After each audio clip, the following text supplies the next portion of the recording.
स्वागत है हमारे YouTube चैनल पे। आज हम क्लास 11 हिंदी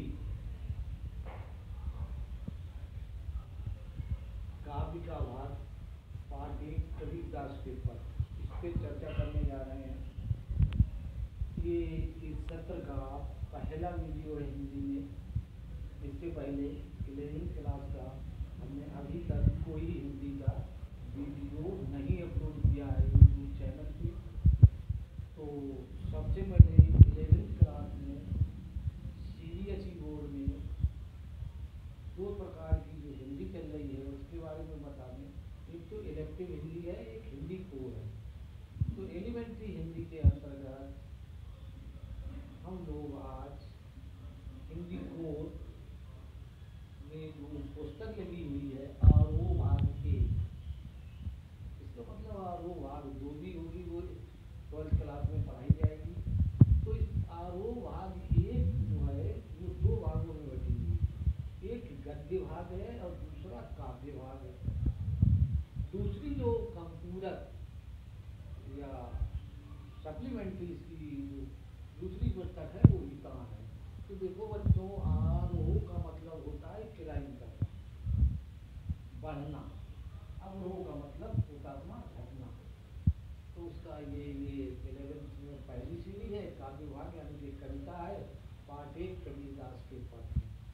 तो सबसे पहले हम थोड़ा कबीरदास के बारे में समझते हैं कि कबीरदास क्या कहते हैं। ये तो कहना ही गलत है कि कबीरदास लिखते हैं। कबीरदास ने लिखा है क्योंकि कबीरदास ने स्वयं का और कहीं कोई ऐसा प्रमाण भी नहीं मिला है कि कबीर पढ़े लिखे हो। कबीरदास ने स्वयं कहा है मसी कागज छुओ नहीं, कलम गही ना। तो इसका मतलब ये पढ़े लिखे नहीं थे, ये लिखते नहीं थे, ये कहते थे, पढ़ते थे। और इनके जो शिष्य थे, कहा जाता है 12 शिष्य थे, वो लिखा करते थे। और कबीरदास के बाद उन्होंने कबीर का एक संकलन तैयार कर दिया और उस ग्रंथ का नाम बीजक रख दिया गया। बीजक 3 भागों में बटा हुआ है।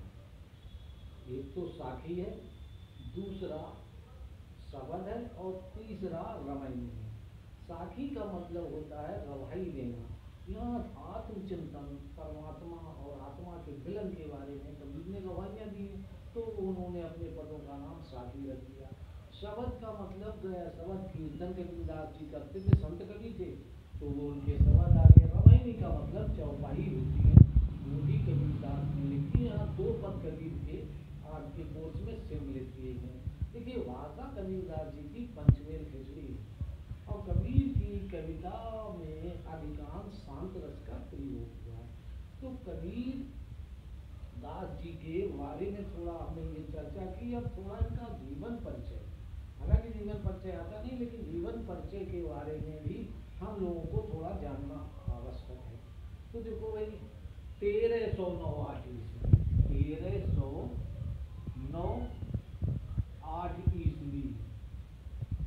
1309 ईस्वी काशी जन्म लिया था। विधवा से था, जन्म जुलाए नीरू पाल किया था। रामानंद गुरु से इनके मगहर अंत हुआ था। जातवाद अवतारवाद का खंडन खूब किया था। इनकी शैली ने सजीवता रहिस्वाद का पुट है। भाषा पंचमेल खिचड़ी है, शैली कठिन विकट है। सत्य प्रेम गुरुवर की महिमा बीजक में उद्भट है। निराकार का कवि कबीर ये संतों में भी उद्धृत है। ये कबीरदास जी का जीवन परिचय हुआ। अब कबीर के हम सीधे पदों पर आएंगे। हमने आपको जिस हिसाब से बताया कबीरदास का जीवन परिचय है, और बहुत सारी चीज़ें हैं। कुछ लोग कहते हैं कि कबीरदास ने शादी नहीं की, कुछ लोग, लेकिन जो इतिहास में तथ्य मिलते हैं कबीरदास जी के लिए, और 1518 ईस्वी में इनकी मृत्यु बताई गई है। संवत 1575 कियो मगर को गौन, मांग सुनी एकादशी मिलो कौन के कौन। संवत 1518 ये सन है संवत सन 1518 कियो मगर को गौन माघ सुदी एकादशी मिलो कौन पे पौन। ये एक पाखंड और आडंबर का विरोध करते हुए कबीरदास जी काशी में पैदा हुए थे। एक विधवा ब्राह्मणी के गर्भ से पैदा हुए थे, लहर तारा नाम पर ये मिले थे। एक जुलाहे दंपति ने इनका लालन पालन किया था। तो ऐसा उन दिनों का कहा जाता है कि मरणम मंगलम काशी के नभीपते, अर्थात काशी में मरना मंगलमय होता है। जो काशी में मरता है वो स्वर्ग में जाता है, और जो मगर में मरता है वो नरक में जाता है। इस पाखंड को, इस आडंबर को कबीरदास जी ने तोड़ा। उन्होंने कहा नहीं, कर्म के अनुसार ही जन्नत और दोजख का किया जा सकता है। अर्थात स्वर्ग और नरक जो है वो स्थान से नहीं मिलती है, कर्म के आधार पर मिलती है। तो ये कबीरदास का मानना था। इसलिए अपने जीवन के अंतिम समय में कबीरदास जी मगहर चले गए। तो मगहर आप लोग जानते हैं कि बस्ती जिले में एक आज भी मगहर एक टाउन है, वहाँ कबीर की समाधि है। कबीर जी संत कवि थे, साम्यवादी विचारधारा के कवि थे, और ये निराकार ब्रह्म की पूजा करते थे। अर्थात निराकार के कबीर ये संतों में भी होता था। ये सद्गुण की उपासना नहीं करते थे, और ये निर्गुण कवि थे, प्रेमाश्रयी कवि थे, प्रेमाश्रयी शाखा के निर्गुण कवि थे। और इन्होंने तमाम आडंबरों का विवेक किया है। बहुत सारे पद लिख रखे हैं कबीरदास जी ने। तो जिस प्रकार से हमने अभी प्रकाश डाला कबीर के बारे में, कबीर के मतलब भाषा भी आ गई उसमें, उनका साहित्य भी आ गया। अब मतलब सीधी सी बात ये है कि कबीरदास ने जो एक बहुत लिख करते हैं और एक ही रस का प्रयोग किया, शांत रस का। अब कबीरदास जी के कुछ लोग कहते हैं शादी की, कुछ लोग नहीं कहते। कबीरदास ने खुद कहा है, नारी तो हमहू कहीं पाया नहीं विचार, जब जानी तब पढ़ाई नारी बड़ा विचार।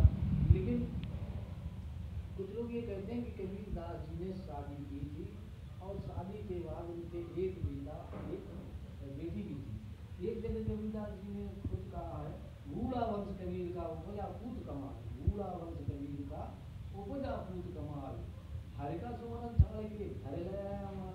इसका मतलब शादी की है कबीरदास जी ने। कमाली और कमाल नाम के दो संतानें कबीरदास जी के थे। अब हम सीधे कबीरदास जी के पद पे आ जाते हैं। पद 1 और पद 2। पद 1 और पद 2 है कबीरदास जी के। तो पहला पद जो है वो इस तरीके से है, हम तो एक एक करी जाना, हम तो एक एक करी जाना, कोई कहे ते नहीं कहो दो जग जिन नाही न पहचाना, दुई कहे ते नहीं कहो दो जग जिन नाही न पहचाना, एक है पवन एक ही पानी, एक है ज्योति समाना, एक है खाक जरे सब भाड़े, एक है कोहरा साना, जैसे गाड़ी काष्ठ की काटे अग्नि न काटे कोई, सब घटी अंतर तुही व्यापक धरे स्वरूप सोई, माया देखे के जगत लुभाना, माया देख के जगत लुभाना, काहे रे नरकर वाना, निर्भय भया कछु नहीं व्यापय कहे कबीरा दीवाना। अब इसका देखो, ये जो पद हमने बताया कबीर का, हम तो एक एक करी जाना, हम तो एक एक करी जाना, दुई कहे नहीं को दो जग जिन नहीं न पहचाना। अर्थात कहने का मतलब ये हुआ, एक ईश्वर निराकार ईश्वर की उपासना का रास्ता कबीर ने बताया। और कबीर ने ये कहा कि दुई कहे नहीं को दो जग माने ना, दुई कहे नहीं को दो जग जिन्हें नहीं पहचाना, जिसने अपने परमात्मा के स्वरूप को, परमात्मा के आत्मा को नहीं पहचाना या उसने अपने को समन्वित नहीं किया, तो ऐसा व्यक्ति संसार में दोजख या नरक में जाएगा। लेकिन इससे पहले की बात जो है वो ये है कि देखो, किसी भी हिंदी के पदों की व्याख्या करना, अगर पठित हिंदी है, पढ़ी हुई हिंदी है, तो उसका रेफरेंस निकालना पड़ता है, संदर्भ। तो सीधी सी बात है, देखो संदर्भ में 3-4 बातें होती हैं, वो हमें अवश्य जान लेना चाहिए। संदर्भ का मतलब क्या होता है? देखो, संदर्भ का मतलब ये होता है कि जो चीज तुमने जो कविता पढ़ी है, गद्य पढ़ा है या पद पढ़ा है, अगर गद्य पढ़ा है तो वो किस पुस्तक से संकलित है, कहाँ से लिया गया है, उसके गद्य के लिखने वाले कौन है, पाठ का क्या नाम है, और हिंदी गद्य की कौन सी वो विधा है। अगर पद्य भाग है तो उसमें आप किस पुस्तक से लिया गया है, किस खंड से लिया गया है, उसके रचयिता क्या कौन है, ये सारी बातें उसमें अगर हम कह दें या लिख दें तो संदर्भ हो जाता है।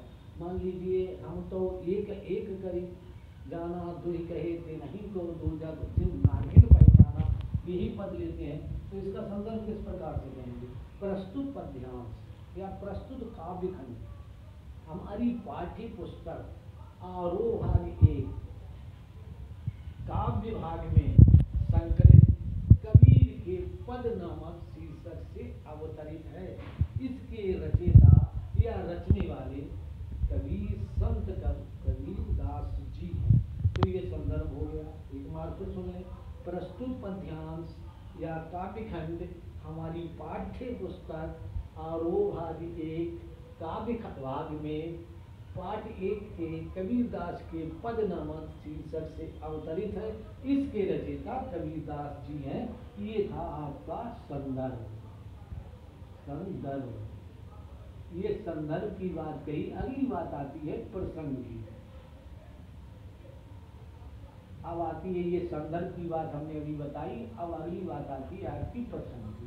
प्रसंग क्या होता है ये भी जानिए। प्रसंग में हमें क्या कहना चाहिए, क्या लिखना चाहिए। देखिए प्रसंग में हमें जो पद या गद्य दिया गया तो उसको पढ़ने के बाद हमें ये पता लगाना होता है, ये जानकारी होती है कि ये जो पद है किसके लिए कहे गए हैं, किसके बारे में रचे गए हैं और ये किस समय का वर्णन है। ठीक है, पूरी चीजें उसमें शामिल करते हुए ये लिख दिया जाता है तो प्रसंग आ जाता है। अब अगला हेडिंग जो आता है इसी में वो आती है व्याख्या। अगला हेडिंग इसमें व्याख्या आती। व्याख्या में कोई दिक्कत ही नहीं। व्याख्या में तो सीधा सीधा आपको इन पदों का भाव बता देना, अर्थ बता देना। जैसे हम तो एक एक कर जाना दो ही कहे थे नहीं को दो दो जग हम नहीं जिन नहीं पहचाना, मतलब का इसका अर्थ तो व्याख्या हो जाएगी। अब आता है अगर कविता है तो काव्य गत विशेषताएं।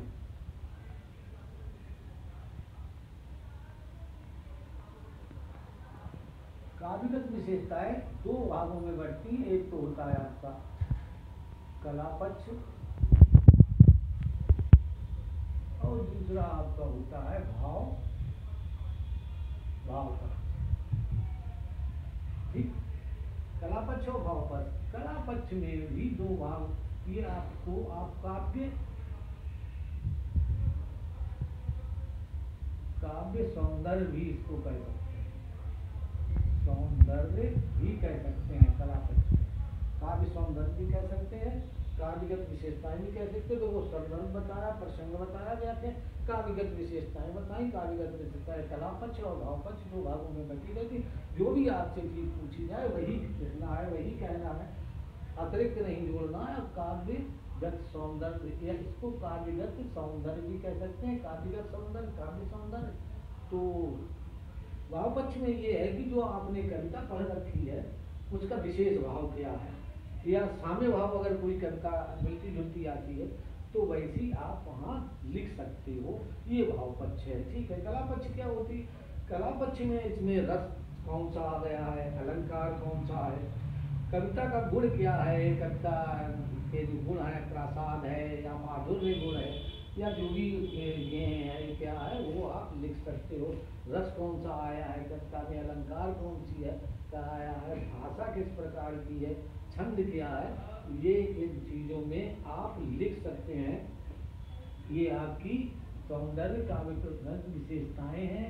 और ये कबीरदास का एक पद हमने जो आपको सुनाया इसका अर्थ भी अभी हमने थोड़ा बताया। अगला वीडियो